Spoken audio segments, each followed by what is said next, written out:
Good evening, ladies and gentlemen. Coming to you live from our comfy couch here on the outskirts of the internet. This is the Gaming Review for June 25th, 2019, with your host, Spacebreaker2448, trying to wrap it up. Salon. No, there wasn't an echo. Your audio's messed up. What? Oops. I might have had the stream unmuted. Okay. And realized it really quickly. Oh. Oops. Oh boy, do we have a doozy of a movie. Because as the title says, we're taking a look at the O's double crossover film instead of 4 more episodes of O's, since this is about when the movie takes place, supposedly. Kind of. That is probably not really. That is a complicated question we will get to once we cover the O's portion of this movie. Which, coincidentally enough, have you watched Geo for the week? Nope. Okay. The location they use in this week's episode is also in this movie. Oh. You know the tower lighthouse thing at the end of the movie? Yeah. Yeah, that's where the this week's O's episode ends. That's where the final fight is and Grand Geo's debut is.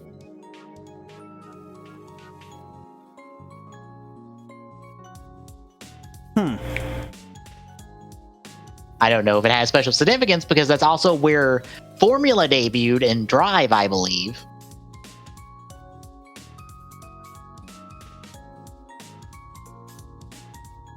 Yeah, it's... Why does this arc give me things that I'm like, no, Sogo, they're right. You are an idiot. Because, of course it does, and it's Geo. Because Momotaro straight up says, like, Sogo tricked him in order to get the demo ride watch, and I'm like, no, he's right, you did. You didn't tell him the whole story about, you being an evil Time Lord from the future, or you becoming an evil Time Lord in the future. Yeah, he kind of didn't. Although, you've kind of not... To be fair, Momotaro's kind of just gave it up to him also, so... I mean, well, to be fair, Sogo's not the only one at fault here. Well, he should have asked a few more questions, is all I'm getting at. Yeah. Well, a lot of the initial tributes, they have no idea who they are, and they're just given a thing that it's like, oh, this is yours? Okay, here you go. Here's it back. Yeah. Because, they have no idea what they're doing. I refuse to acknowledge Geo as a good show. I refuse. It is a bad show. But before we get into the movie, and tangentially related because it's Geo material, we got scans for July. I like them in chat. We got OMA form shown off in full. And I kind of like it better than Grand Geo.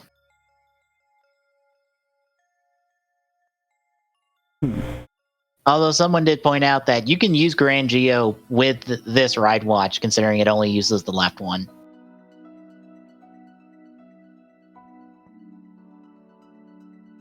And apparently this form allows him access to all of the final form powers, or something related to them. I'm not sure. It's just being pictured with all the other final forms, so I don't know if this is being considered, at least officially speaking, as Geo's final form, or if Grand Geo is.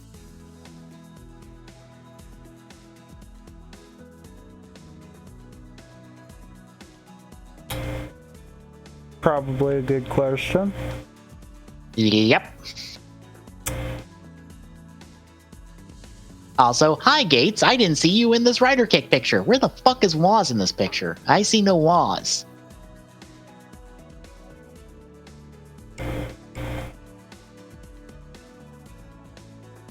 That could be an issue all on its own then. We got a little bit about next month's episodes, mainly just oh yeah, another Geo's back as another Geo, whatever the fuck we're gonna be calling him, and some alter timeline. And oh look, the Ride Saber. I miss that sword. Why is that not the sword for Grand Geo more so than like any other sword? Sword. Because I feel like that fits. reasons. I feel like that fits better. Also, Decade and Dien, I guess, are back, and I think Tsukiyomi's getting kidnapped in some episode, I think, because I think that's from a new episode. Because that didn't happen in these last 2 episodes.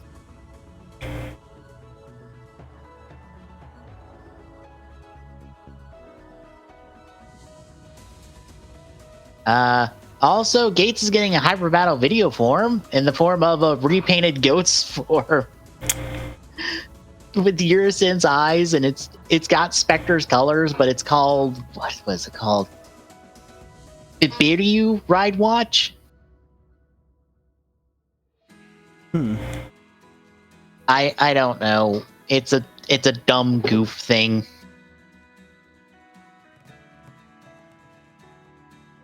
And then there's some stuff for Gamba Rising. And that's really it. There is nothing else to the scans this month.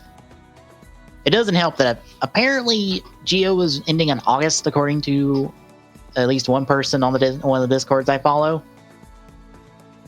So we have like 10-ish episodes left. So, yay, we're almost done with this garbage show. And then 01 with its... The leading rumor is businessman crossed with animals as the motif.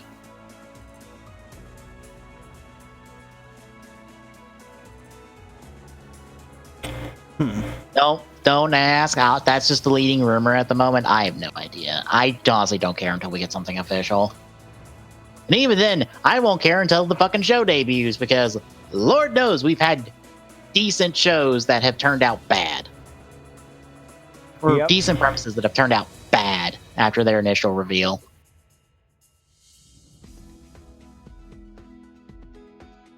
Yeah, any thoughts on any of these scans? Nope. Not super into Overcourtser? That plus I'm kind of at the point of I'm just over Geo. Yeah. Because I know people are like, the Drive tribute will happen in the movie. Yeah, it'll probably be like the first 10 minutes of that movie, and then it's gone because we have a more important shit to deal with than the Drive tribute, apparently. Like, the recent commercial didn't even touch on the fact that Go is returning and Krim is returning for the tribute. Like, it'll be 10 minutes and then it'll be done, and then we move on to the rest of the movie, and it probably won't even be that good.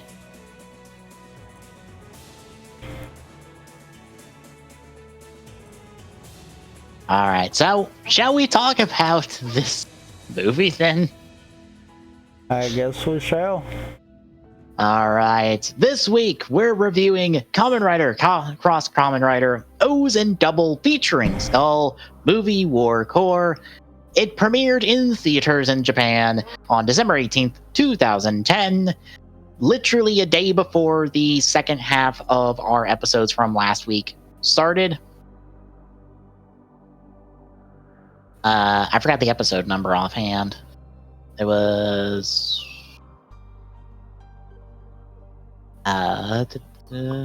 15. Day before 15 debuted.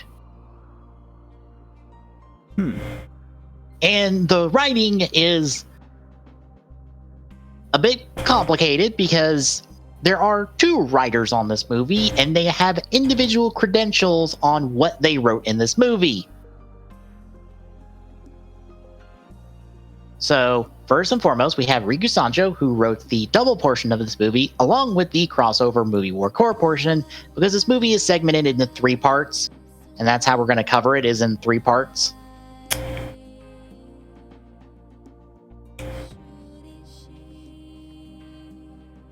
But for those that remember, Riku Sanjo is the main writer for Double, which is why she is She. I'll say she. Pretty sure it's a she. I might be wrong on that. Let me double check. No, he. My bad. I'm probably thinking of Yasuko Kobayashi. But the O's portion, do you want to take a wild guess and guess who wrote the O's portion? Even though you're looking at the notes. Oh boy. Yes, old friend Toshiki Inoue is writing the O's portion. Not Kobayashi who's writing O's. No. Toshiki Inoue is brought in to write the O's portion, and you can fucking tell.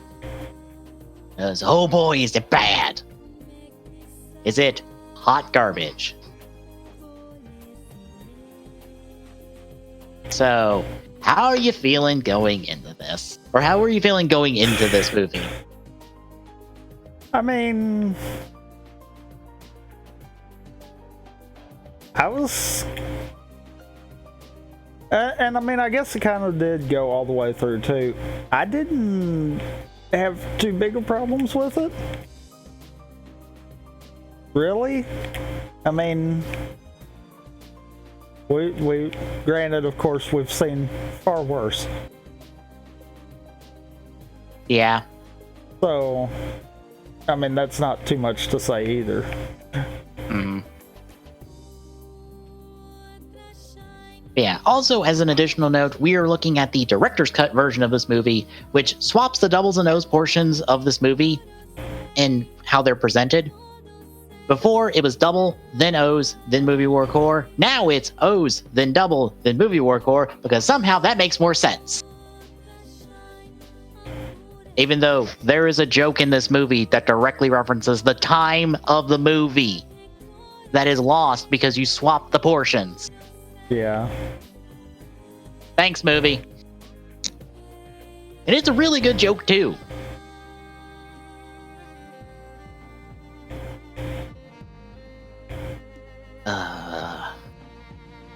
I kind of dreaded this because I'm like, oh fuck, this is the movie that is only like half in continuity. Why is both of Double's crossover films bad? Well, official crossover films bad. Why does it take till Megamax for Double to get a good crossover movie in this time slot? Because I feel like 2010 is the same way, where the decade portion is kind of a mess because it's decade, but the double portion is really good, and then the crossover portion is fine. And here I feel it's the same way.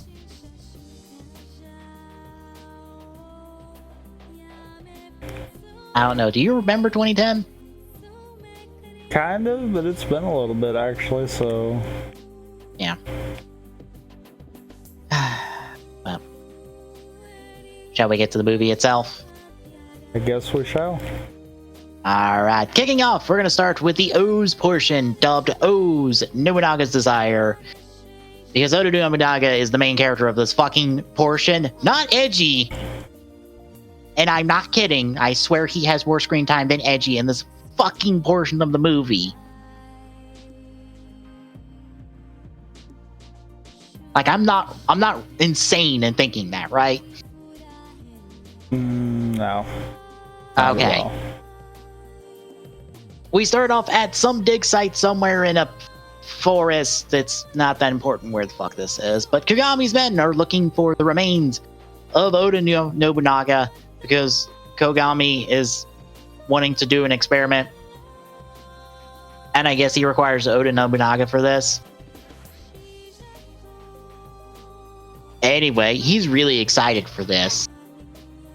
While Sayaka is just confused by all of this, as anyone would be in this fucking movie, I feel like. But after we get this reveal and the title card, we cut to Eiji and Hina are at a wedding. That is a fake wedding because it's for a movie or a TV show or something. I don't know. They never explain that part. It's a part-time job that they're both participating in. And after they're done with the shooting, which doesn't even let them kiss, which... Did That feels wrong, right? A little bit, yeah. But yeah, Edgy takes the money, all the money, even though half of it is Hina's, and then proceeds to like set up shop somewhere in some vacant lot and starts giving it out to a bunch of random people that are totally not taking advantage of him. And apparently he's done this several times now because he's familiar with these people, I guess. And already the show has written Edgy in a terrible way that I'm already kind of mad.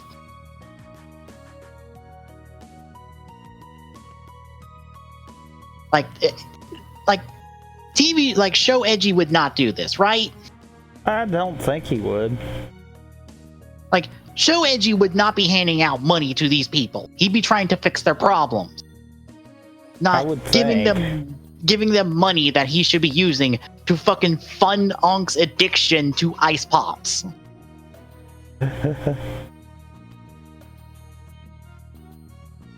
Yeah, he liberates him because he's not being his hermit rider self, because it's Inoue riding him, because I guess Inoue didn't do his research on this one.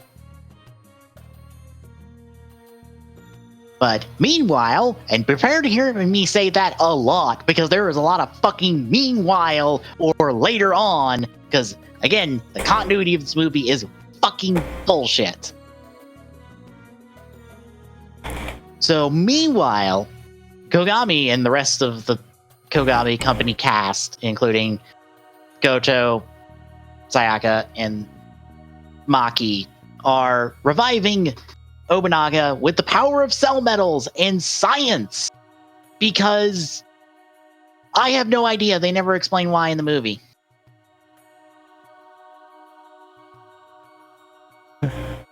Like, I didn't miss a line, right? They never explained this. Yeah, never. Okay, good. So Nobunaga gets revived with no clothes, because of course he is. Kogami presents him a cake, as he does, which is probably the most in-character thing in this fucking movie. And while he is all zombie-like and tries to approach Kogami, Goto shoots at him with the gun he just has on him, which is also the most in-character thing for him. And then he just runs.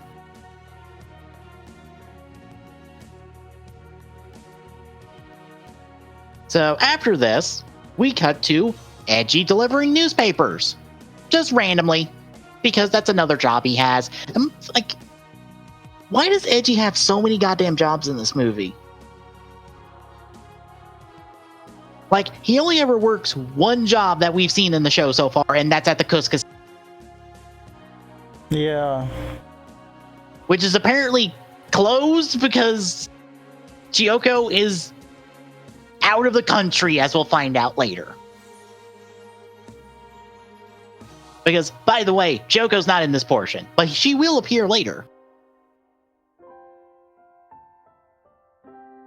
But while he's delivering newspapers, there's a monster in armor that walks out from somewhere, kind of slowly chasing some guy, and he kills him with the slowest, most telegraphed sword swing in existence. That, how the fuck do these people not run? And then he marks off an emblem and like tears it out of his book and throws it at him. So Edgy fights this monster because he's killed someone. There is no Unk, by the way. Unk has yet to appear in this movie. He will not appear for, I think, an additional 20 minutes. Oh, no, an additional 10 minutes. My bad. And also, Edgy has a book now where all the medals are. Don't worry, that will show up in a few episodes in the series. This is an early bird cameo of it. Don't worry, it doesn't make sense. We'll get there. You'll hear me rant about continuity for 20 minutes later. So the two fight, and Edgy gets the upper hand, so the monster leaves. Just bolts. After Edgy gets the upper hand. And when Edgy tries to chase him using the ride vendor, he almost runs over Nobunaga, who I'm going to call Nobu for shorthand, who just passes out in front of him. So Edgy decides, I guess the monster can wait. I'm going to help this guy. So he takes him to the Coast Cashier to get him food. So when he tells both him and Hina who he is, neither one of them believes that he's actually OOO. Which, I don't know why they would make that assumption to start with, but okay, sure.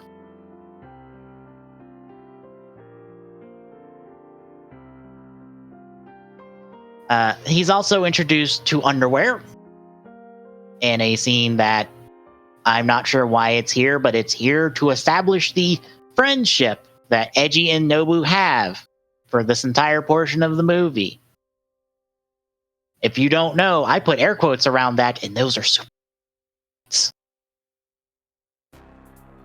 But after this underwear scene, we cut to later, where Edgy is at some liquor store? I'm willing to call it a liquor store. Is it a liquor store? I think it is. Because he's hauling beer. That's what's in the big crates, because it says beer on the side. So he's hauling beer into this truck to go be shipped somewhere.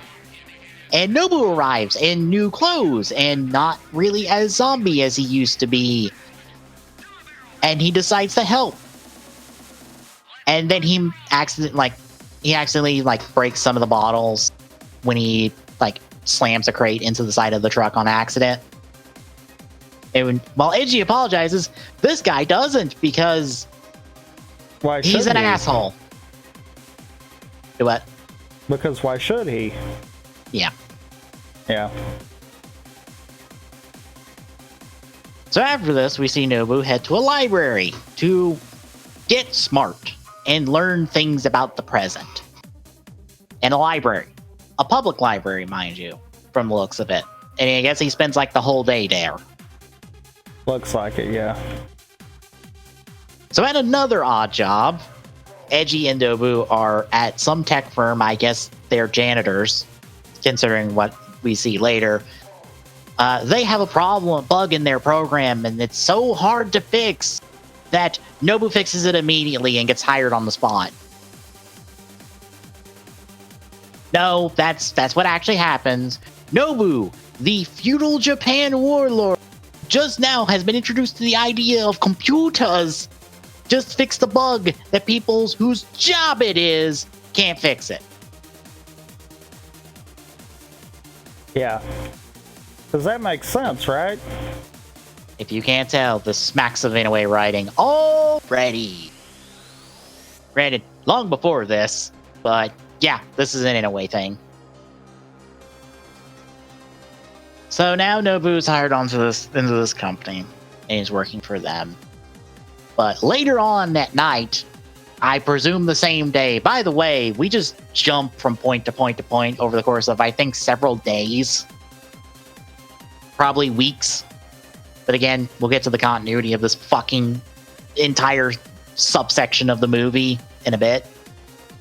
But later on, we see the monster warrior person kill somebody else. And Ankh is there to witness it. His first appearance in this movie. And his only third scene in the movie. Ankh, our secondary main character, only has 3 scenes in this movie, and only one of them has a point.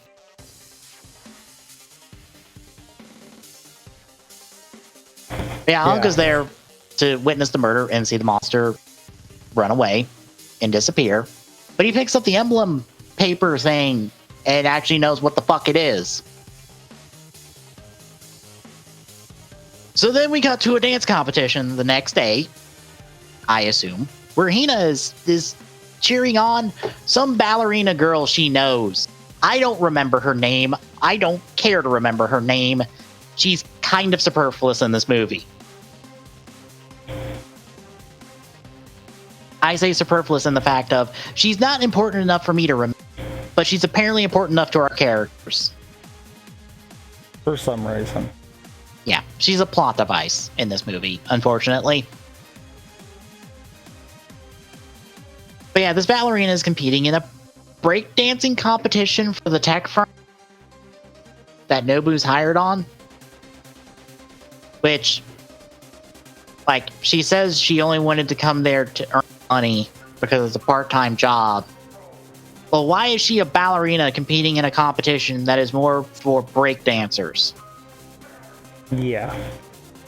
Like, there's an extreme disconnect here of, why are you here? This is not your forte.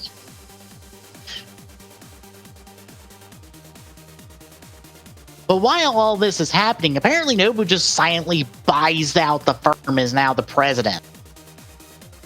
So he just has money now.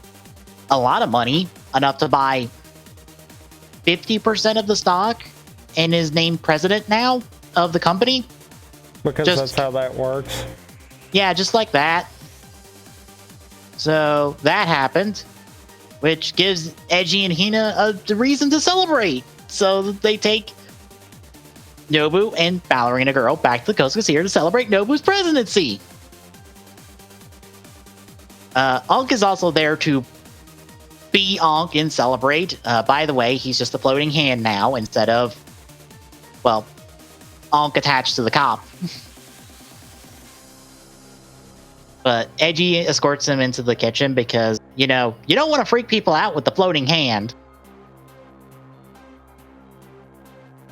But Ankh essentially just goes, Nobu is the murderer, idiot. That is literally this entire scene for Ankh is, you are an idiot, fucking, he's the murderer, shut up and kill him. Here's the medals, I'm gonna go be busy for the rest of the movie, by the way.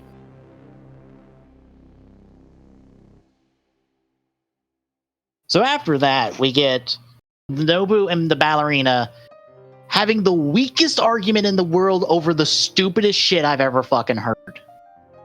Because the lady is related to someone from, like, a long time ago that Nobu knew, and they have an argument about who he was. And I am like, who the fuck would argue about this? Who the fuck would care? Also, you two are extremely quiet for having an argument like this. And extremely chill.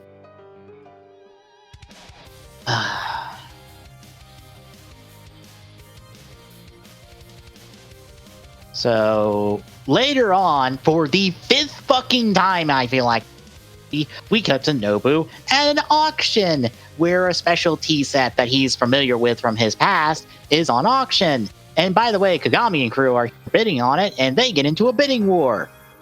Because of course they do. Yeah, Nobu wins it because Kagami let him get stakes in his company. Honestly, I don't know what the deal was here because I didn't care at this point.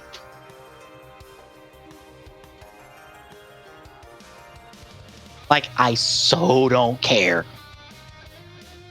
But this is all just so Kagami can go, by the way, Nobu, here's the birth driver. Go do something with it, I guess. Which, by the way, just for reference, Goto is surprised that the birth driver is in the briefcase. That's going to be a continuity point for later. Just remember that. So later on, Edgy drops by Nobu's office at the tech firm to clean it. And Nobu fires him on the spot because he's an asshole. And they have a back and forth about the tea candy set things that he has, and I'll be honest, I don't care. At this point, Nobu is just someone that needs to be punched for later.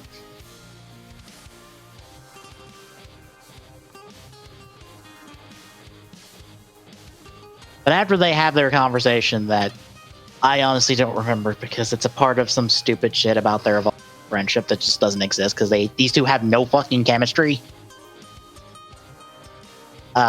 We see a dinosaur yummy, specifically a pterodactyl yummy, pop up. And if you're confused about how is there a pterodactyl yummy, don't worry.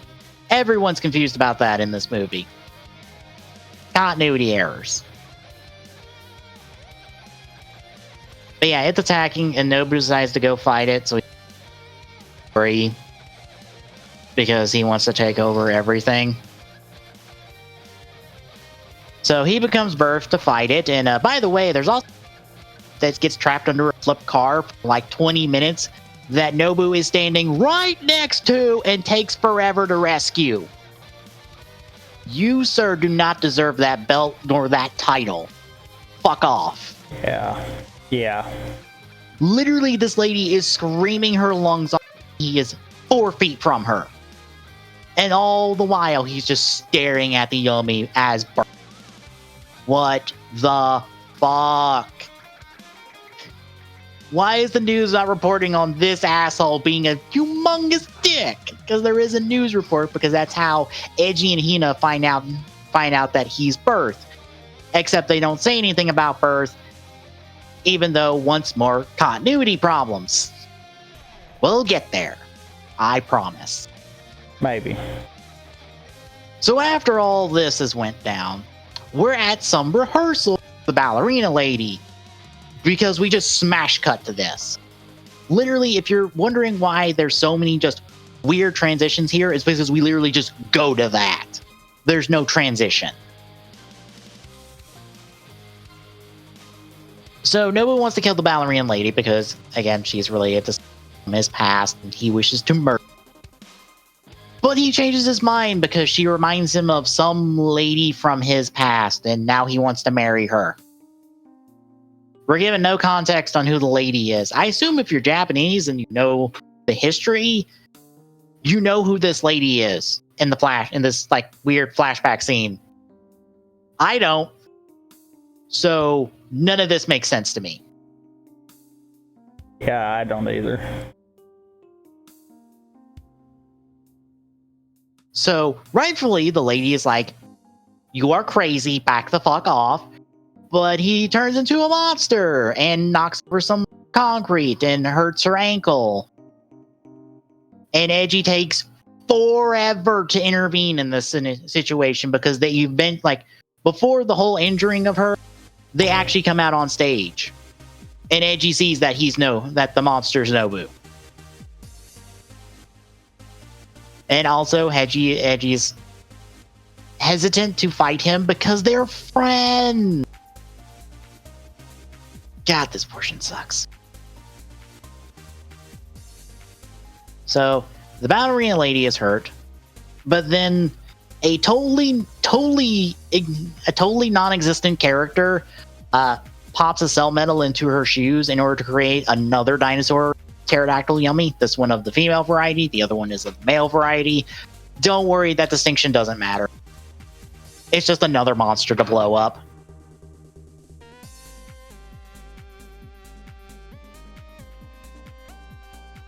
So, in some mountain area where Edgy and Nobu are fighting, the two fight. The new dinosaur Yummy intervenes. Edgy beats it with Gatakiri-ba. We also get a note from the other Greeds who have a cameo in this movie talking about Gil, and the Yummies are Gil's Yummies. Continuity stuff, I'll get to it after this recap. But after Edgy blows up the Yummy, he tries to talk to Nobu because friendship and stuff, but he's a bit lost in the moment because he's kind of glitching out and losing himself because he's a pile of cell metals. For all intents and purposes, he's a Yummy, but the movie doesn't say he's a Yummy. But later on, Nobu's at the tech firm. I don't have it in my notes, but it's just a scene of him bugging out and falling apart. But we see Edgy get dragged into a party by all those people he gave money to because they're important characters that require a second scene. But Nobu's there. He gets the bit of hermit wisdom dropped on him by Edgy. That doesn't. So Nobu leaves. But he does go to the hospital, and he just is able to heal the ballerina lady's ankle. Because he can. Because I guess that's a thing he can do. But Maki shows up with the black core metals. If you're wondering what the black core metals are, you're not the first one, because they literally just now exist in this scene. There is no foreshadowing. There is no lead up. They literally just now exist. So he throws the three of them into Nobu to finish the experiment that was started with his revival. Whatever the fuck that experiment was. So this means Edgy now has to fight Nobu, beats him up, and ends up killing him because, you know, he's practically a yummy. He's already dead. By the way, Ank's also in this scene with fighting to be like, yo, you gotta kill him because, like, he's already dead. Also, the ballerina lady's dancing in the middle of this fight scene. Look, this is a nonsense fight scene. I don't feel like recapping it.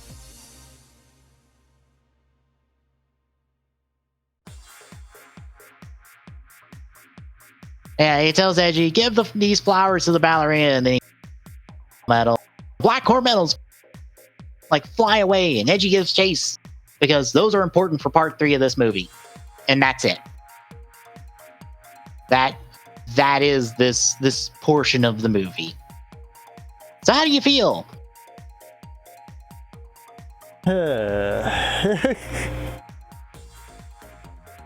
As you can tell, worse. I didn't like this portion. We've seen worse, though. I know. I felt like knowing that was continuity vomit from the start kind of left expectations low.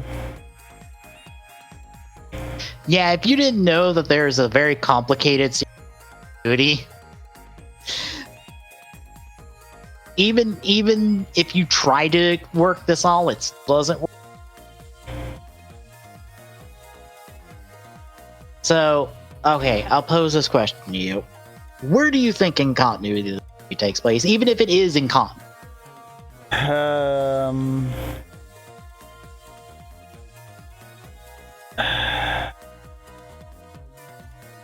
I honestly feel like it probably hasn't took place in continuity yet within the show, if at all, kind of deal.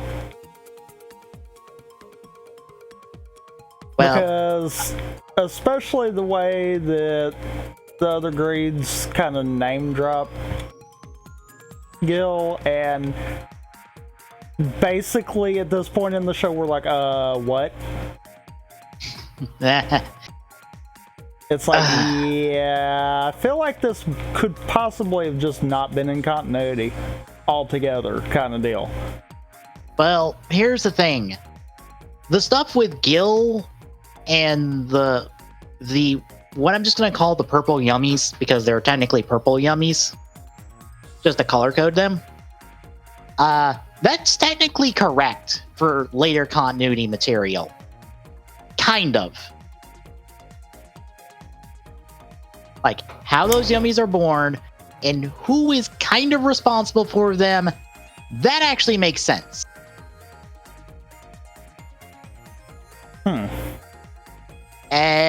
Except there's other material that makes it not make sense because Gil doesn't exist in the show. He's a bit of backstory material for the series, but he doesn't exist in. Like, he is literally a non-existent character who probably only existed in like concept material for later in the series that in a way probably read and shoved in here, but otherwise he doesn't exist. But the purple yummies and how they're made, that does exist. That's actually legitimate.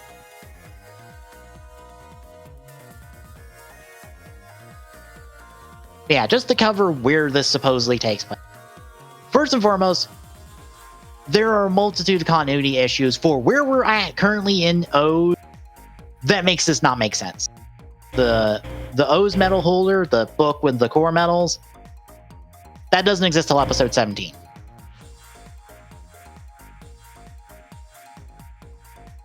And even then, it's not in that context.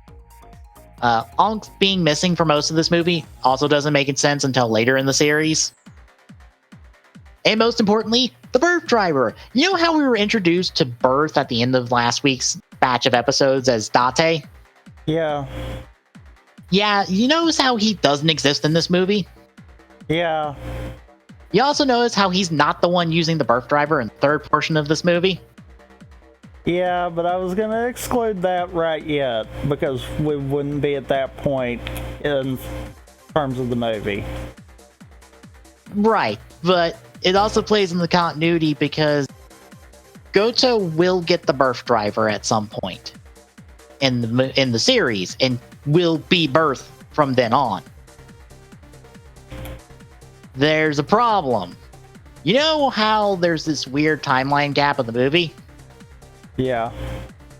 Well, you see, the first half of this movie, according to the Kamen, taking this information, this is trying to explain where this movie takes place. It takes place between episodes 17 and 29. So up to like all of Nobu's like resurrection and him exploring stuff.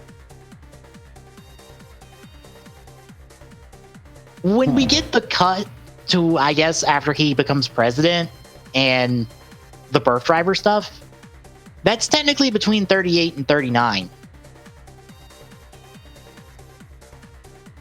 And that is also working in the movie version of this film.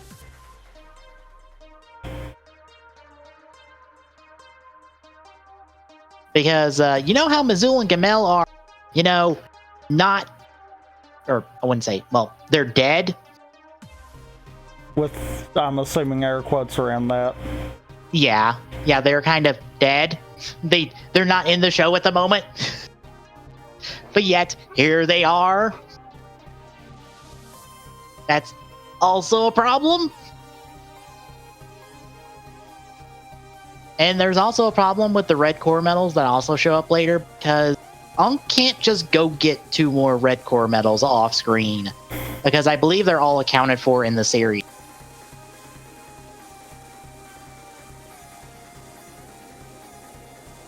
Well, and I think at this point, don't we, as far as where we're at current episodes, we only know where 2 are.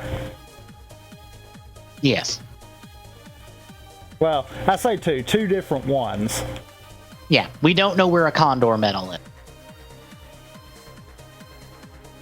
I figured I probably should rephrase what I said there, because that's technically not true. We know where 3 are. Yeah.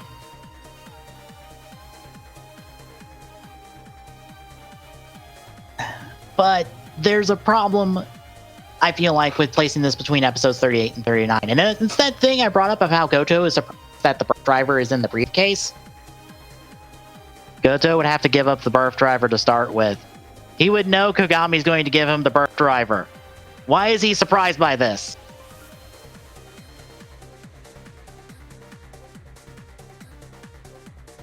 Like, they can't work.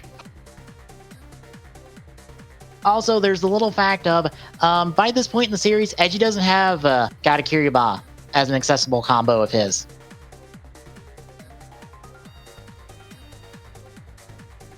And there's also the fact of some other material that would out of this in the series that either didn't exist in concept stages yet or did and was ignored. So yeah, it doesn't work. Even if you attempt to stretch this movie over the course of the entirety of OOO's run, it still doesn't work. The medal count doesn't match episodes 38 and 39's medal count.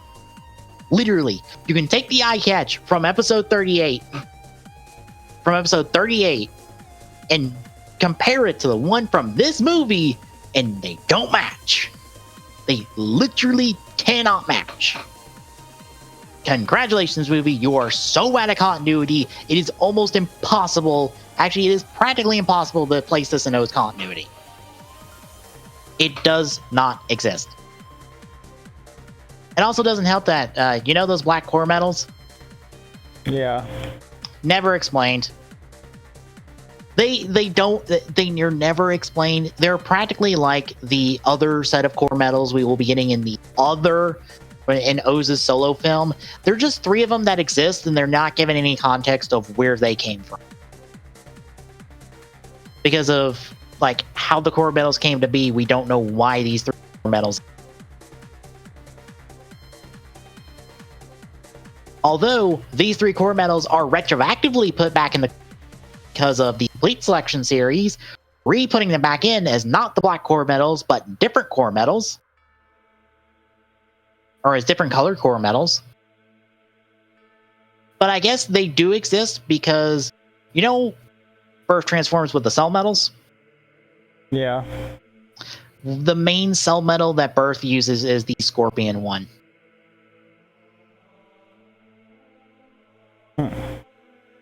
Meaning that theoretically they exist, but they're not given any context in the series, so once more, continuity is nonsense.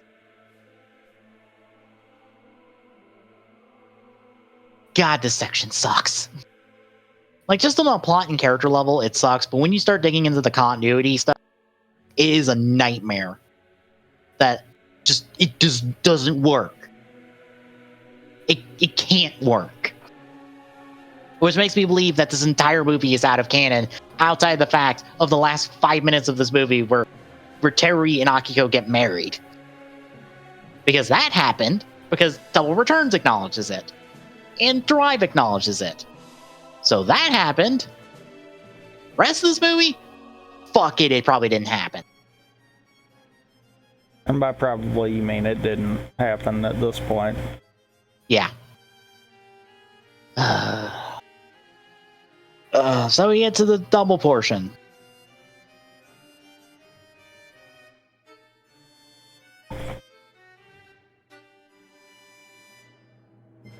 Yes, no? Yep. Okay. So, our double portion titled Skull, Message for Double. Except it's more message for Akiko. Double doesn't get anything in this movie. Anyway, we're back in Futo as Shotaro and Philip as Double fighting that male Yummy, or male dinosaur Yummy from the O's portion that's just flying around in Futo.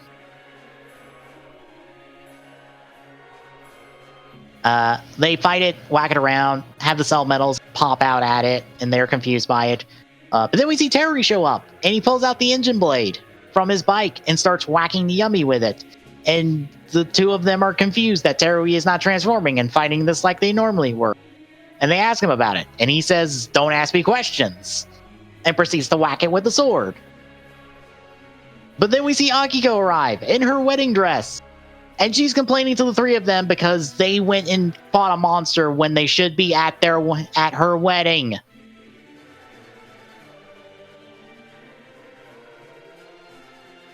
Because, that's today, by the way. The informants get a nice little moment and a good joke from Santa-chan, destroyed because of the placement of this. Because when he says that they're hour and a half to the ceremony, if you're watching the original version of that is timed exactly when the ceremony happens. It literally is an hour and a half from when he says that. Here, nope. Not even close. Thanks, movie. Of course. Leave it to the director's cut to ruin a perfectly good statement. Yeah, a perfectly good joke, too.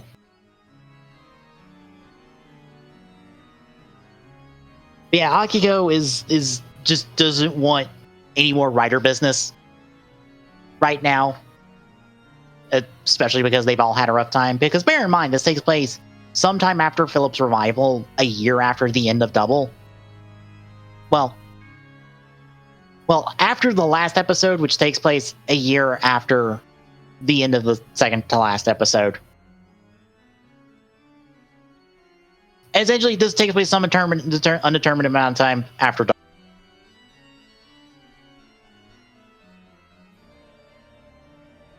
Yeah, she bolts out with Terui's driver in memory, and the three chase after her because they don't want her to be alone right now.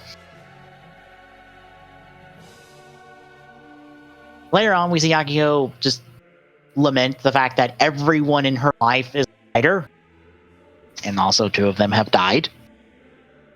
That's not explicitly said, but I feel like that's kind of the driving force of this, of like, yeah, her father died when he was a rider, and Philip died when he was a rider. Terry almost died at the end of the double, and Shotaro has almost died multiple times. Maybe riders are not a good thing for her life right now. Because she would not like everyone that she in her life that she cares about to end up dead. I feel like the movie is forgetting to like push that point, because I feel like that's the crux of her problem. I feel like you're right on that. Like, it doesn't push it, but if you watch everything from Double, it's like, she probably doesn't. She probably doesn't want anyone else to die on her again for the third time. But the Dinosaur Yummy is here with the memory, because that's a thing. I don't know where he got it from. It's a Dopont memory for reference, folks. But it's a memory. And by not using it like a normal memory, he can pull Akiko into seeing the events of the past. But he doesn't. Maybe. Look, it's the most confusing part of this one. I'm not gonna lie. I don't know how the memory actually works.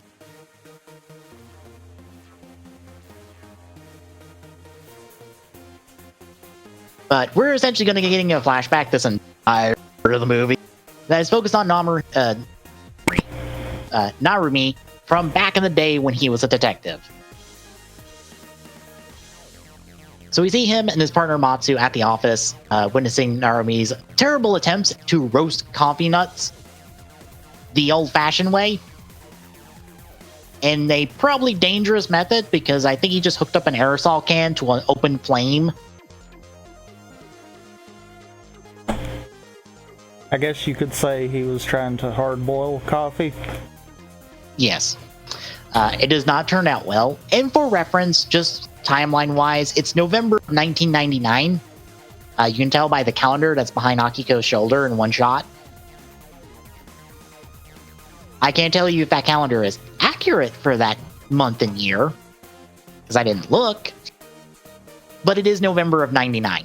So this places it, if assuming every writer is in continuity, places it before the events of Fuga.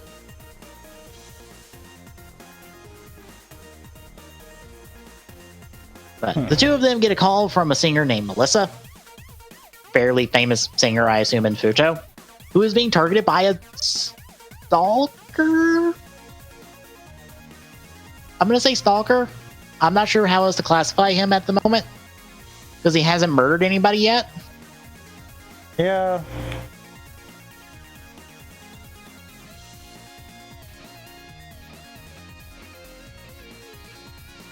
Also, Melissa is played by Akiko's actor or actress, because she's the only one that gets to be a part of this flashback and actually.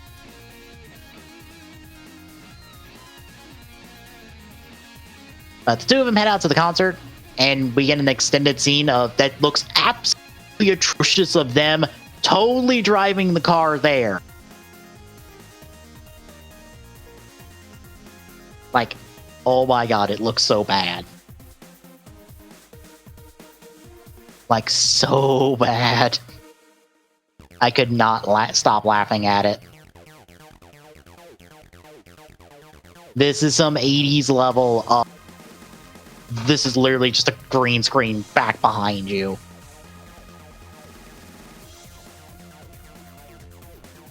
Also, I believe that is a director's cut scene, which is probably why it was cut to start with, because it looks so bad.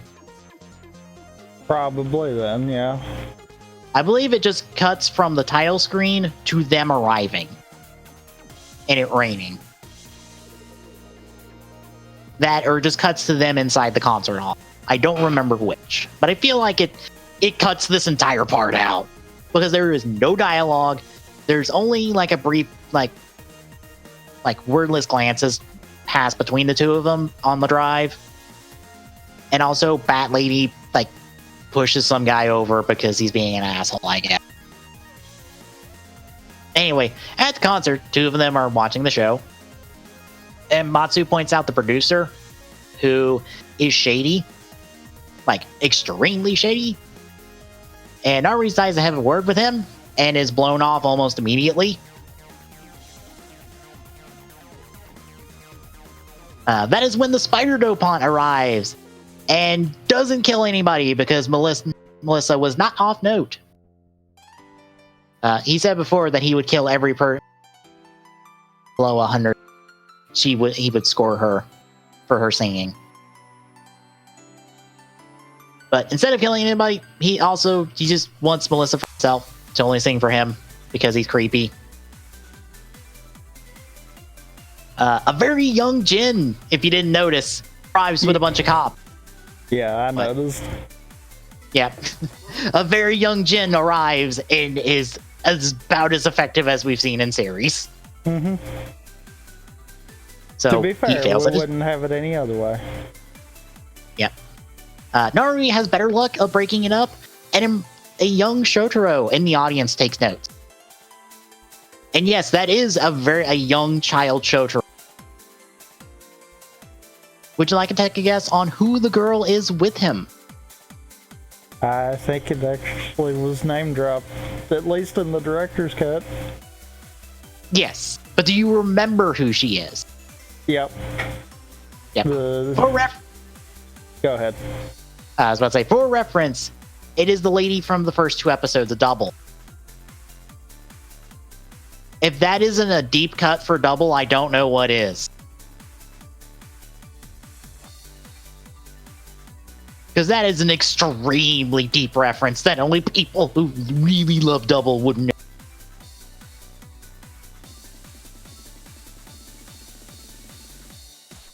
But Spider ends up getting the upper hand of Narumi, and he gets the Gaia memory pitch from the Bat Lady up in the rafters. But he does send the stack phone out to help him, but he ends up getting thrown into a part of the stage because Spider's done with him for the moment. Also, somewhere in the cut, Melissa just disappears off stage before Matsu comes back on stage with her, which I feel is a bit of a continuity error within the film because of what is shown later. I feel like it might be too, yeah.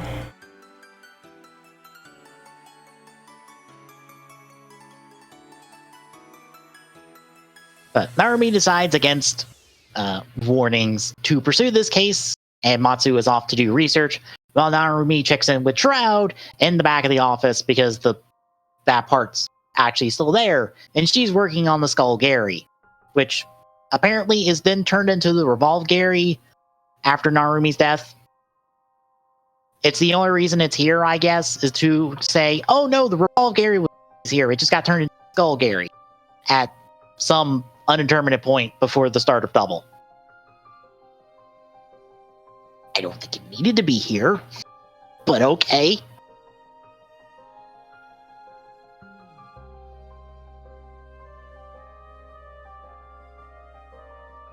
But she tries to give him the skull memory, but he declines because he is a man who needs no belt.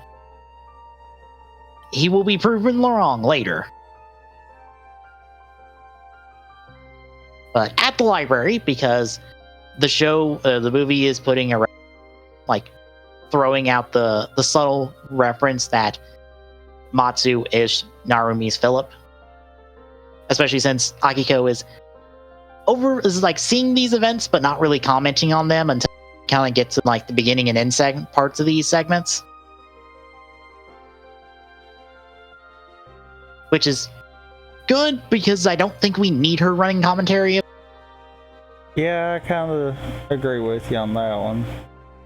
Yeah.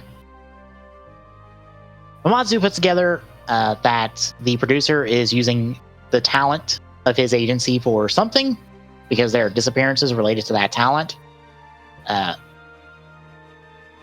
We get a bit of the catchphrase foreshadowing, which is a beautiful bit of foreshadowing, but how we'll see the catchphrase come about later.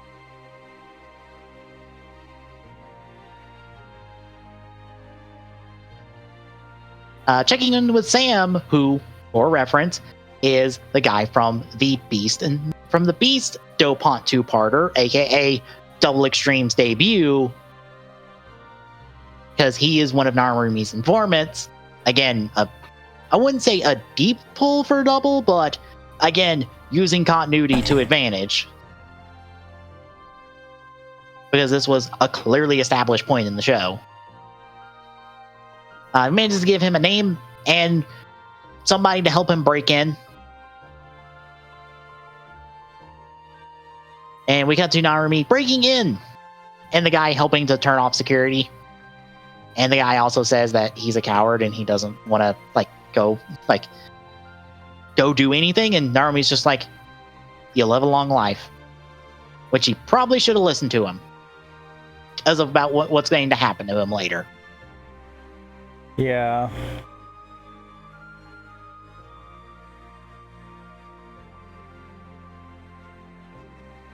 But after breaking in, they find that the talent is being used as test subjects for the Gaia memories, specifically the Dopant memories, because they're kind of taped onto them. So I guess this is before they standardize the injection method. I say standardized because of what we see later.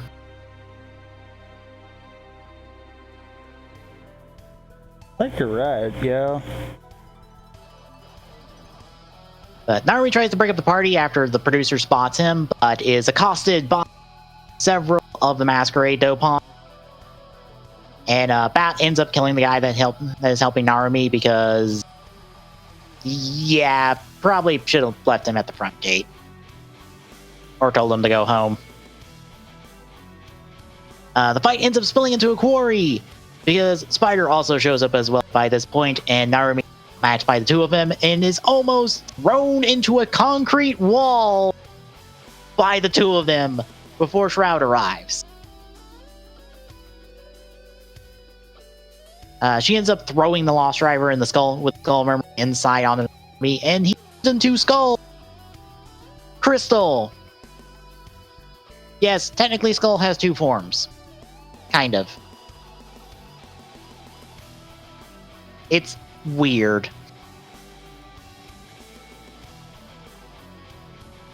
Essentially, this is the Rider Skull we've been introduced, but in an incomplete form. Why the crystal? Or clear, I guess. So they fight it out with the Dopants. Nari ends up almost being crushed by a front load, or not a front loader, by a piece of equipment. When Akiko, as a child, calls him, and he's like, "Ah, fuck." And as he answers, he's like, "Sorry, I forgot it was your birthday. Happy birthday." And they have a cute moment together. Like, I love this conversation, and I love how while he is being crushed to death, mind you. Okay, you just broke up for most of that last little part there. I don't know if your mic wasn't picking it up or if it was Discord. It might have been Discord. I feel like it was your mic, though. Oh. Yeah, where did I break up at? Parts of it would just cut you off mid-word kind of deal. Okay.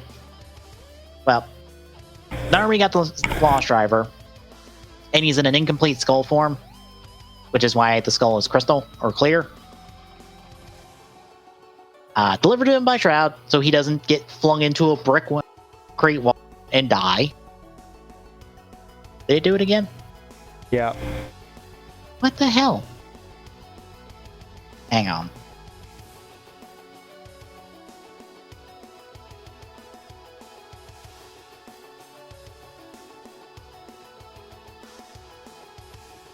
Alright. See if this works. Turned up all the things on my amp. Maybe it will keep registering everything? Might have to go into mic stuff, but hopefully it stays fine for now.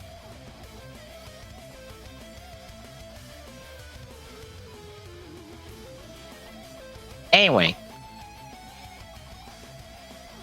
So we have that whole thing. Nari ends up getting a call from Akiko, and they have a cute conversation about him missing her birthday and how he rarely comes home from work. And also the foreshadowing bit of he promises he will be there when she gets married.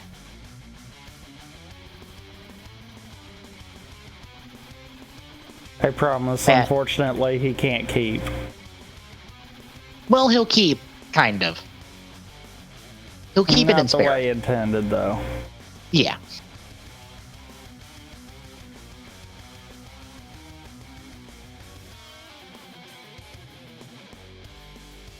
Yeah, Narumi in the incomplete rider form, in Shroud with her smaller trigger magnum that's painted red. Do manage to fight off the Dopons and they leave. And they give chase. And we're pulled out of the flashback from there. Or no, not quite. My bad. Narumi ends up heading back to the studio to confront the producer and get more information out of him. And he's just like, hey, the organization just hired me for talent. I don't know nothing. And his wife even drops by to kind of like get Narumi off of him. And when the two touch hands, the spider bomb that she has on her from the spider dopant pops onto her husband and blows him up. In a very brutal fashion, mind you. Yeah. And then the spider dopant like writes a warning message, or I guess a location here will be, and taunts him and leaves. Unfortunately, that message gives Narumi the final clue he needs to figure out what the fuck's going on, at least with him.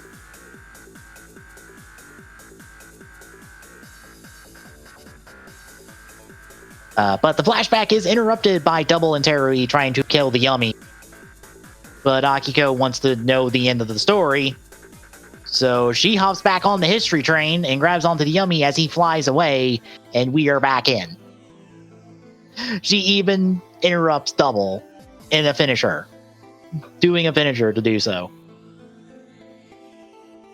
But we do get a quick scene with Shotaro saying that he promised himself that he would be there for Akiko in place of the boss, since he's part of the reason why he's dead.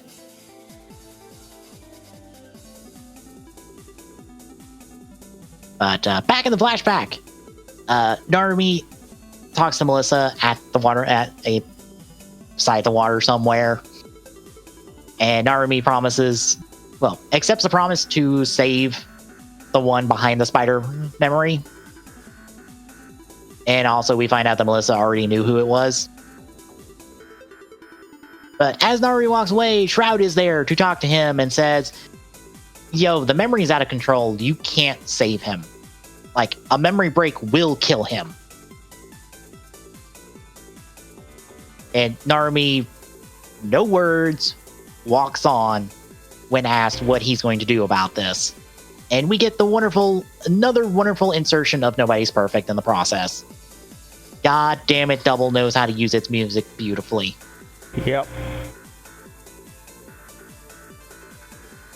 So we're back at the library, where Narumi confronts the killer, who is Matsu. Because of course it is. Matsu is apparently obsessed with Melissa, and he took the memory to save her. And Narumi figured out it was him because of the very distinctive ones he writes. And we've seen it twice already in the show, and twice already in the process of the movie. When he first wrote it at the concert, and the second time at the studio. And I believe we also saw Matsu himself write it at some point in the movie as well.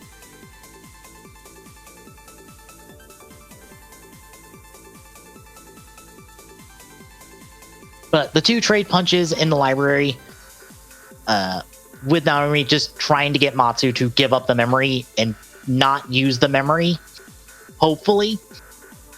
Because if he can stop him here, it's fine. It's once he becomes the dopant that it's like, fuck, I can't do anything about that. But Melissa ends up arriving to try to like break up the fight and try to get them to stop trying to kill each other. And we find out that she has one of the spider bombs attached to her, which is why she didn't touch Narumi back at the concert, and why she continues to not try to touch him. And Matsu ends up touching her to show that, she doesn't like him, because the spider bombs will only hop onto someone that person loves.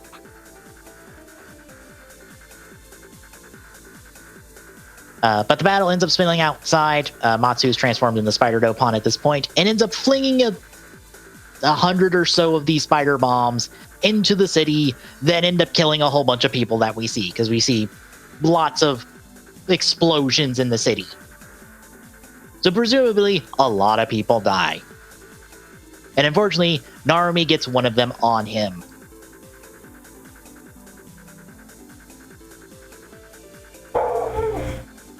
He ends up taking Melissa. Narumi tries to give chase, but the Bat Dopant stands in his way. Narumi goes Skull, and it transforms into the complete Skull that we've seen before. We even see the S get etched into the helmet, because, in case you didn't notice, every single double rider has the first letter of their name in their helmet design somewhere. And I believe Axel has 2 A's in his helmet design. The first one is actually on his face. From where the silver bits come down, they actually form an A. And on the side of the antenna, there's an A. So technically, he has 2 A's on his name. And of course, Double's crest is in a form of a W. Eternal's horns are in the form of an E. And here, Skull has an S-shaped scar on the front of his face. Consistency in design. And really not overt unless you're looking for it. But he runs off the Bat Dopant with a quick fight and hops on the Skull Boiler, which is just a black repaint or black and red repaint of the Hard Boiler from Double. Thus explaining where Shotaro gets his bike from later, I guess. Because I think this is the first appearance of it. It didn't appear before till now. I think you're right. Yeah. But he chases off the bat in order to go after Matsu. But she continues chasing him. So he has to call in the Skull Gary to help fight off the truck that she's controlling and pops mechanical tendrils out of as well. He ends up fighting her off and ends up flipping the truck onto her. And she begs him to save him. Or save her. And he says no and walks away and lets her be blown up with the truck. No memory break, just straight up blown up. I don't know if she survives or not. Probably not.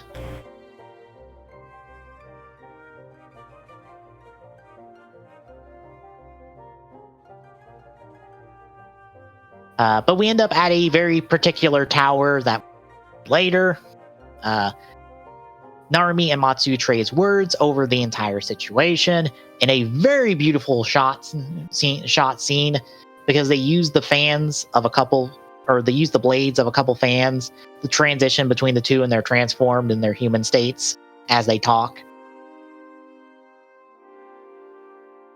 And to end the conversation, Narumi counts up his sins that he has committed over the course of this movie. Well, most of them. There's probably a couple he's missing here, but he's counting up the relevant ones to the conversation. And then, again, in a very beautiful shot, with the skull suit standing next to him, tells Matsu to count up his sins. God damn it. It's wonderfully shot. It is such a shame that this is the final story for Skull.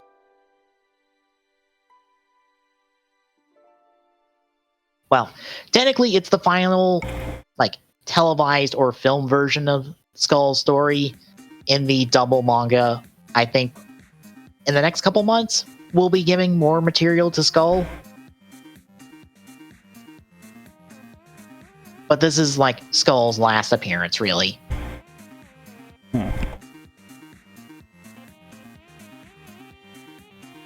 So, a rider kick, memory break later, Matsu is dead.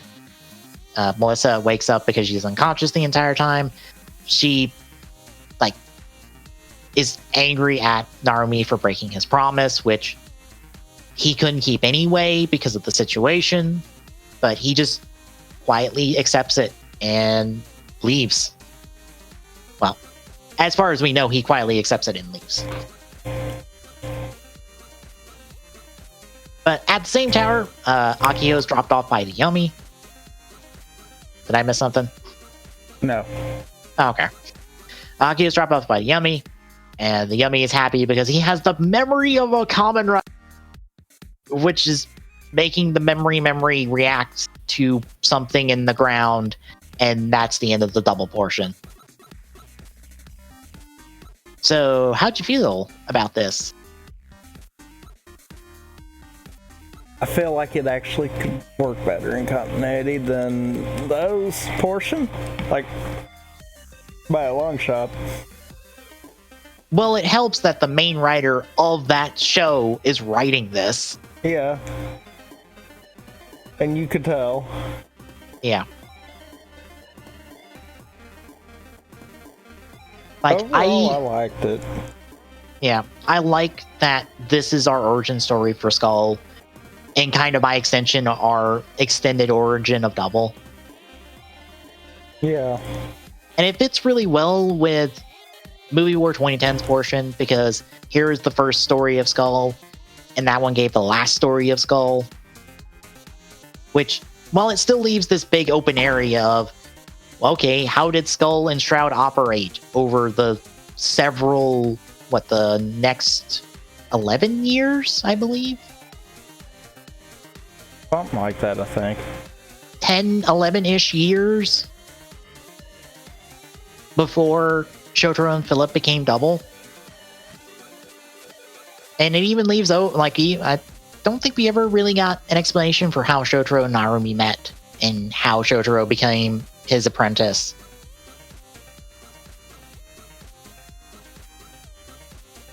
But again, this all works. It also helps to inform Narumi's character and the decision he makes, especially that from the ones we've seen. It works. The only thing I don't like is that Akiko's characterization for this movie feels like it's missing the key reason why she's upset. And is trying to go for this broader spectrum idea with Ryder instead of going, no, she's upset because this thing has killed her friends twice. Or killed her father. It killed one of her friends for a year before he got to be revived, and that was a miracle itself. It nearly killed her husband. It's nearly killed her other best friend. And it's also... And the things that they've had to combat are very dark and corrupting things. Yeah, I'm sure all of those feelings are coming up on her right now. And the fact that she's getting married. It's caused her to reflect and go, wow, this is some pretty screwed up shit I've been involved in, and I don't want it. I don't want this to be a part of my life anymore. I want a normal life. And that's not a bad thing for her character. Because she kind of got pulled into all of this craziness kind of just out of the blue. Because she had no idea about any of it. Until she came to Futo.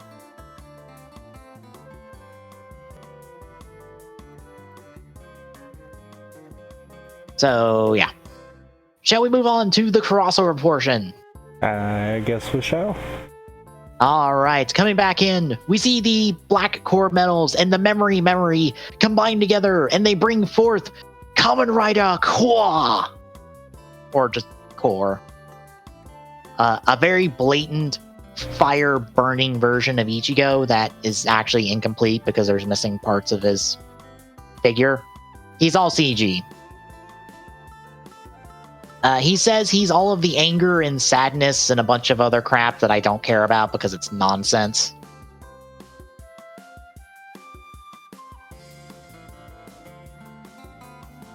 Eiji manages to arrive in time and saves Akiko from being crushed by Core, who tries to kill her. And she recognizes that Eiji is a rider because he has a belt. And I love that that's just the universal recognition of, oh, you have a fancy looking belt, you must be a rider. Which is a pretty accurate assumption, to be honest.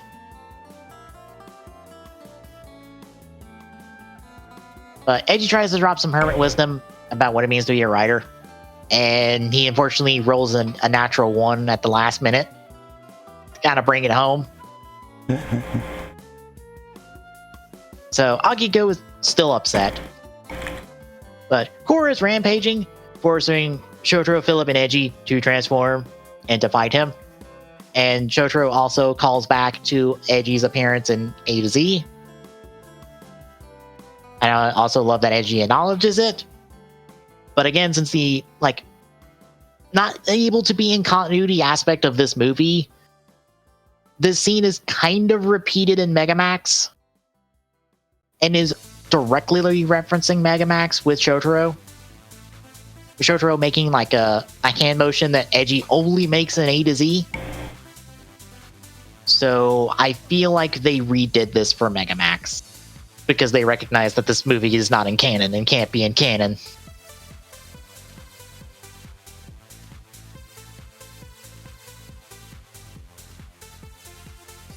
So they transform to fight Core and get swatted around like flies for a good 5 minutes. Because he's too powerful.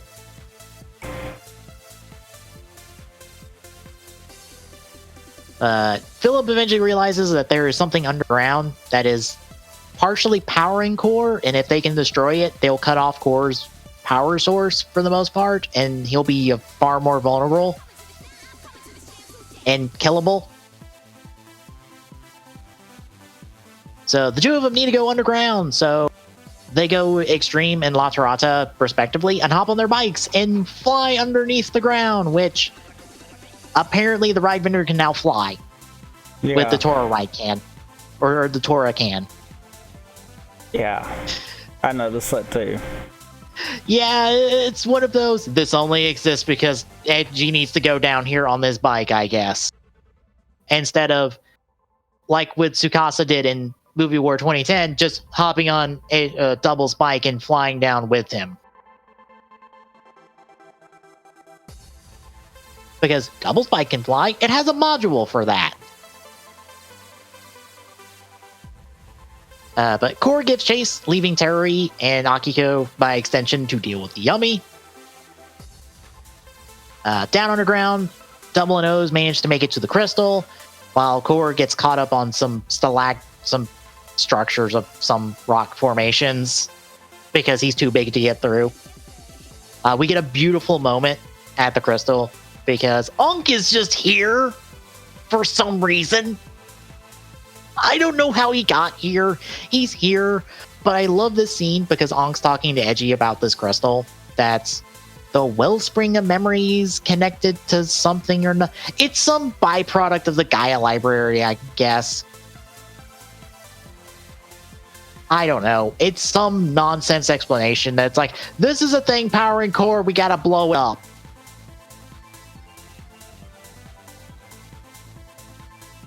But Unk's there talking, and Double isn't looking at the person that's talking, specifically Unk. So when they turn around to talk to this person, all they see is the floating hand, and Shotaro flips right the fuck out in what is extremely in character for him.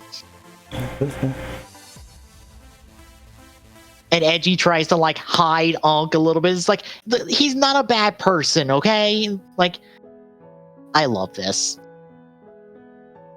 These little two conversations that happen here are like, this is what I live for these crossover films, and this is what determines the quality of them for me. If this is what the majority of these crossover films are, then I'm all on board. If not, I'm kind of not. But they end up destroying the crystal, but Core arrives to fight some more. But back up top, Terry manages to finally get his belt back from Akiko, who ends up dropping it after they like dive out of some fire from the Yummy. And Terry just like puts it on the table of like, he does this to protect her. He does this to protect other people. That's why he fights. And it finally clicks for Akiko, I feel like. Of like, why they do this. So he goes to fight the Yummy, but then Goto Birth arrives to help Terry because he's here to help. They don't really have a long conversation about this. It's just like, I'm here to help. Okay, so they team up to fight the Yummy. Yeah. And they tag team it and take it out pretty easily.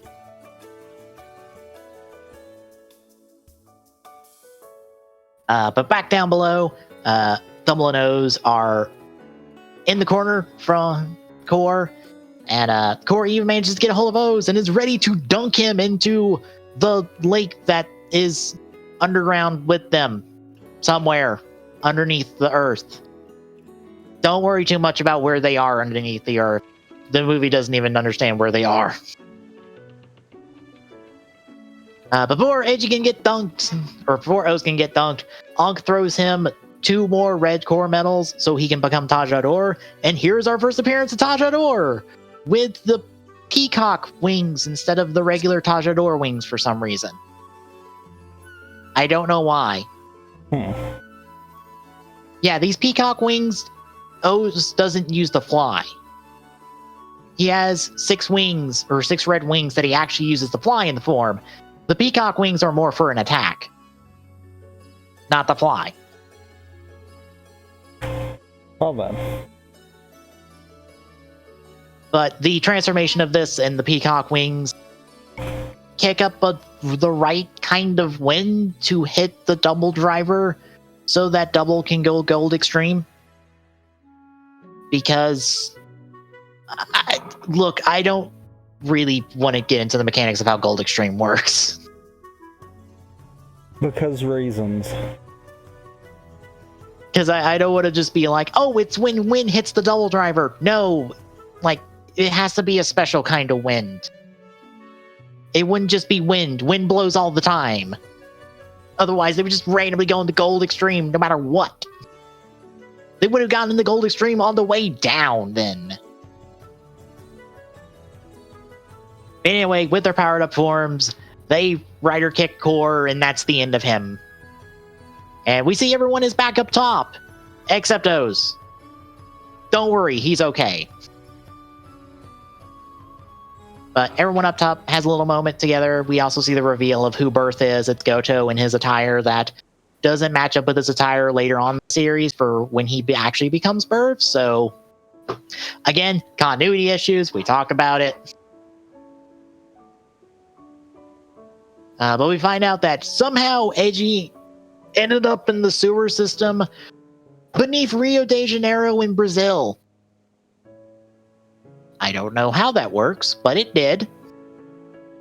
I think the movie and its visualizations implied that Edgy flew down to the core of the fucking earth in order to gain enough momentum to rider kick Core into oblivion.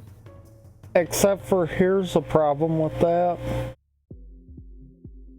It would have worked if they inverted the two. Yeah. Because in the way they did that, technically shouldn't Edgy have actually just came out of the hole that Double came down? Yes. Meaning that if anyone should have been somewhere else, it should have been Double, not Edgy. Well, they're going off the visualization because Takador is a flame-based form, so that's why it goes down. But Double Gold Extreme has a more angelic look, which is why it goes up. I'm just throwing out an explanation for this. I'm not defending this. Yeah. Kind of done goofed. Is what they did there. They really kind of done goofed. Mm-hmm. Also, by the way, he's on an empty set for Rio de Janeiro because nobody's there until these like 6 people show up, and one of them is Chiyoko in costume, and is like, "Hey, we're heading to a party, and everyone else is there and totally exists. It's totally not me and a bunch of extras or whoever we grabbed out of the office to be in this cameo. Come join the party." So Edgy is dragged off to the festival in Rio. We cut back to Futo, and Melissa ends up dropping by before Shotaro escorts Akiko down the aisle to deliver Narumi's, I guess, final message to Akiko. Or I guess a message that he wanted to impart to her through her.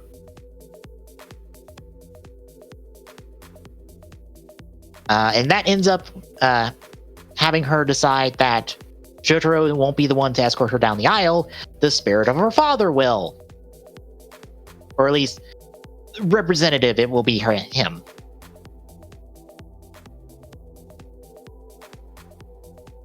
So the two get married. We don't see anything else besides Akiko walking down the aisle.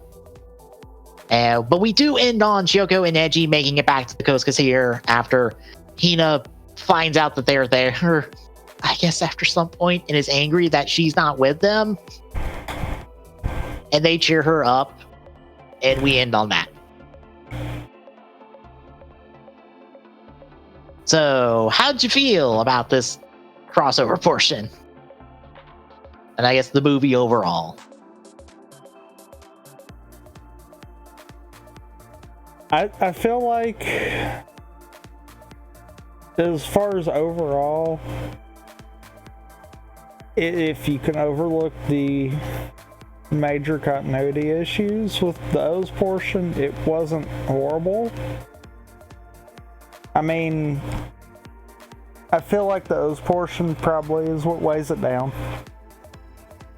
Yeah. This O's portion is, even ignoring continuity, I feel is badly written on a lot of respects. Yeah. Very badly written.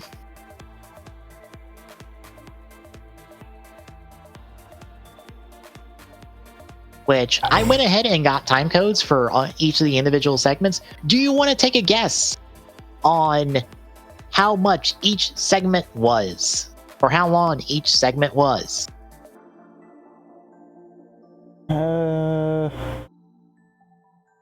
I honestly don't think I want to take guesses because it felt like the O's portion was far longer than the other two. It actually isn't. Timing from worse. Yeah, timing from end of the Toei title card to the beginning of the eye catch, or the beginning of the Count the Medals, or the Gaia Memory segments, or for the third segment, the credits. The first portion is actually 43 minutes, 26 seconds. Whereas the double portion is approximately 44 minutes, 19 seconds. Well then. But the third portion is only 15 minutes, 30 seconds.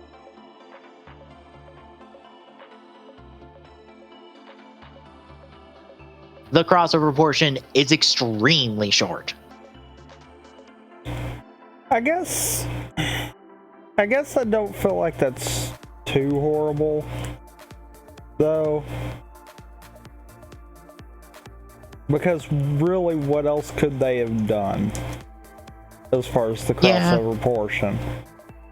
Yeah, we get our necessary dialogue, we get everything we need, and we're out. So I mean, with that, I feel like if they tried to do anything different, that would just turn into padding. Mm-hmm.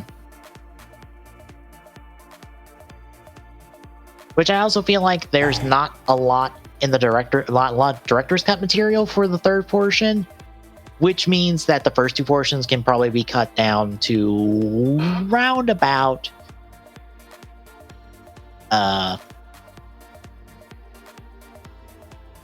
excuse me, like 30 minutes a piece, or close to 30 minutes. I was gonna say, I'm willing to bet 30 to 35.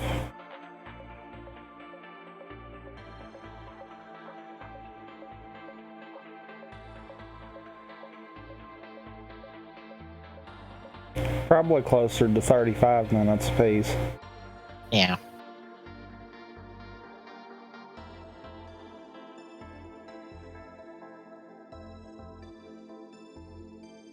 Yeah, this O's portion sucks. Yeah. It doesn't feel right. Coming off 16 episodes of the series. It probably also doesn't help that the O's cast is not the main feature of this portion of the movie, even though it feels like they should.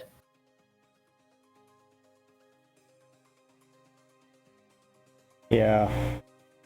Whereas with the double portion, I go, okay, this is a story about Skull. Of course the rest of our cast isn't, like, prominently featured here. That's fine. It's not their story.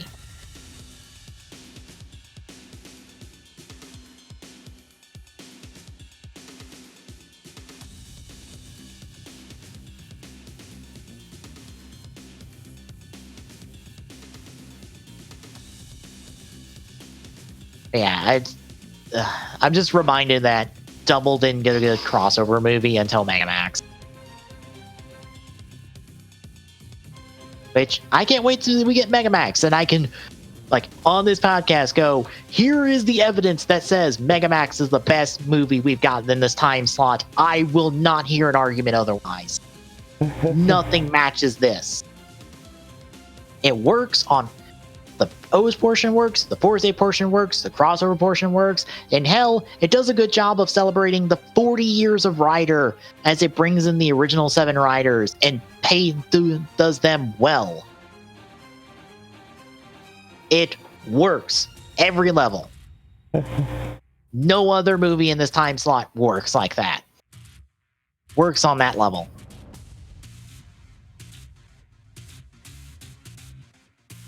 But anything else?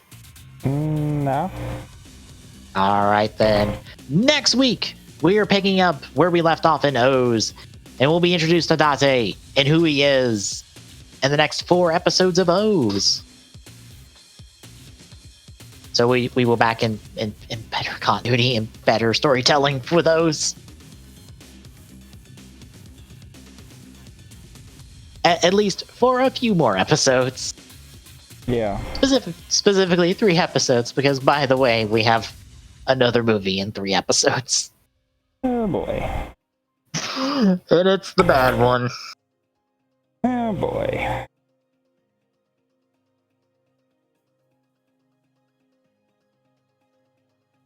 But yeah, if you like our stuff, give us a follow. We also do video game stuff on the Wednesdays and the Thursdays and the Fridays and the Saturdays. Sometimes on the Saturdays. Sometimes we talk shop on video games on the Saturdays. Depends on the week.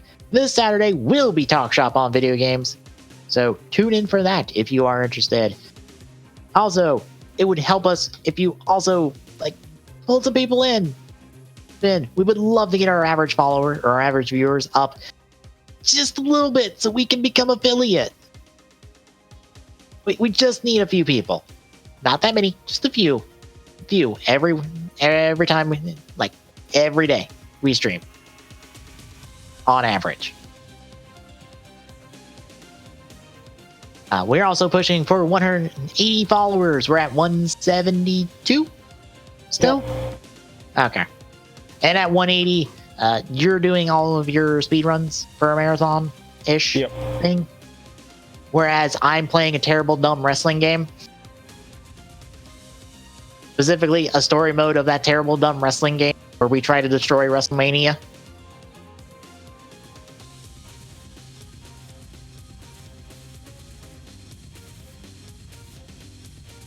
So, help us push for that. Tomorrow, I'm picking up where we left off on Transistor. Right? No, DKC. Okay, yep, I got him backwards. Donkey Kong Country tomorrow. Transistor Thursday. Friday is Link to the... Or, why did I say Link to the Past? I mean, Twilight it could Princess. be. I mean, if you want to so bad, we could. I mean... No, we'll get through the dumb, boring padding side quest. Well, side quest, that's the main quest. Hopefully we'll get through it. Yeah. With Twilight Princess, and like I said, Saturday is us talking shop on video games in the news. So, see you then, folks.